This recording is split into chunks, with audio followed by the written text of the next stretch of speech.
Louvado seja o nosso Senhor Jesus Cristo e sua Mãe Maria Santíssima. Para sempre sejam louvados.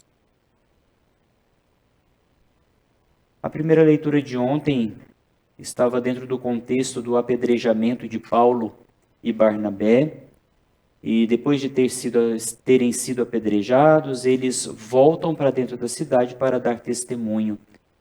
Nem mesmo a tribulação, a perseguição, o apedrejamento e tudo aquilo que São Paulo passou, com o empenho que ele teve de anunciar o Evangelho, de testemunhar a graça de Deus em sua vida, ele não parou. Ele não parou de testemunhar. E é interessante porque ele diz, né, exatamente encorajando os discípulos, que permanecessem firmes na fé. Ontem, dentro da nossa missa, na nossa liturgia, nós refletimos um pouco sobre isso. E hoje eu faço muita questão de pegar esse contexto exatamente porque, quando nós olhamos o Evangelho de hoje, tirado do evangelista, segundo do evangelista São João, nós vemos a imagem da videira. Jesus se identifica com a videira. São dois aspectos muito importantes que nós encontramos dentro do Evangelho segundo São João e que fazem referência à Eucaristia.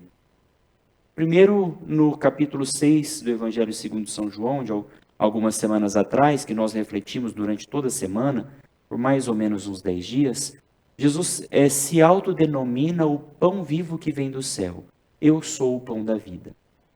Hoje Jesus faz uma afirmação dizendo, eu sou a videira verdadeira.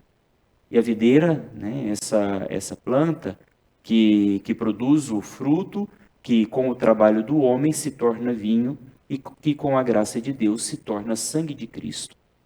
São duas referências, né, são duas imagens que fazem referência à Eucaristia e o modo como Jesus a expõe para os discípulos, que a expõe para todos nós, numa forma também muito importante, porque ele se auto-identifica com Deus. Eu sou, nome divino, a tradução, é claro, do nome divino, o pão da vida. Eu sou a videira verdadeira.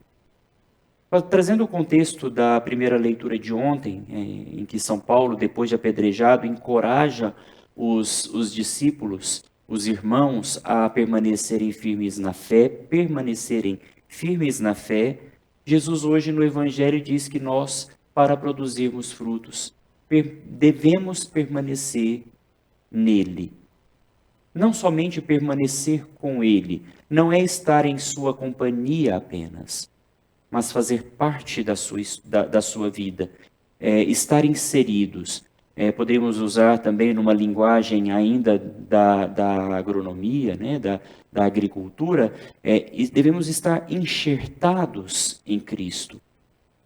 E é interessante porque o enxerto tem uma característica que nos faz pensar o nosso papel, o nosso lugar dentro da igreja, porque nós não somos deuses.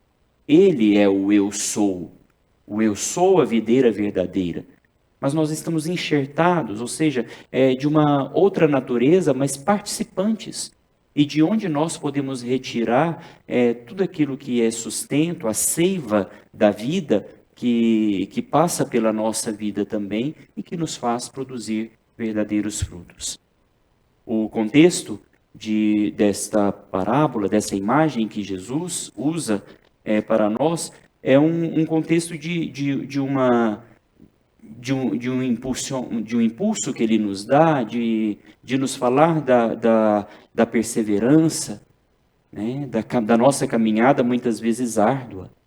E para que nós possamos de fato produzir os frutos que ele nos chama a produzir pelo nosso testemunho, pela vivência do nosso batismo, pela vivência da caridade, da fé, da esperança, que são as virtudes teologais, nós precisamos estar unidos a Cristo. Precisamos estar enxertados, permanecendo nele. Eu sou a videira e vós os ramos.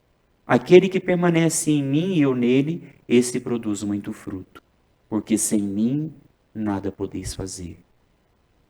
Essa deve ser a consciência de cada um de nós que somos igreja, que fazemos parte desse grande projeto de Deus, projeto de salvação, que ao longo de toda a história é anunciado para todo homem e mulher. Nós fazemos parte desse processo, desse mistério, melhor dizendo, porque sem Ele nada podemos fazer. Não é por mim, não é por você, né, caro ouvinte, que agora nos escuta, nesta celebração da Eucaristia por meio da Rádio Maria. Não é por mim, não é por você, mas é por Cristo que nos chama a participar da sua vida, porque sem Ele nada podemos fazer. Louvado seja o nosso Senhor Jesus Cristo. Para sempre seja louvado.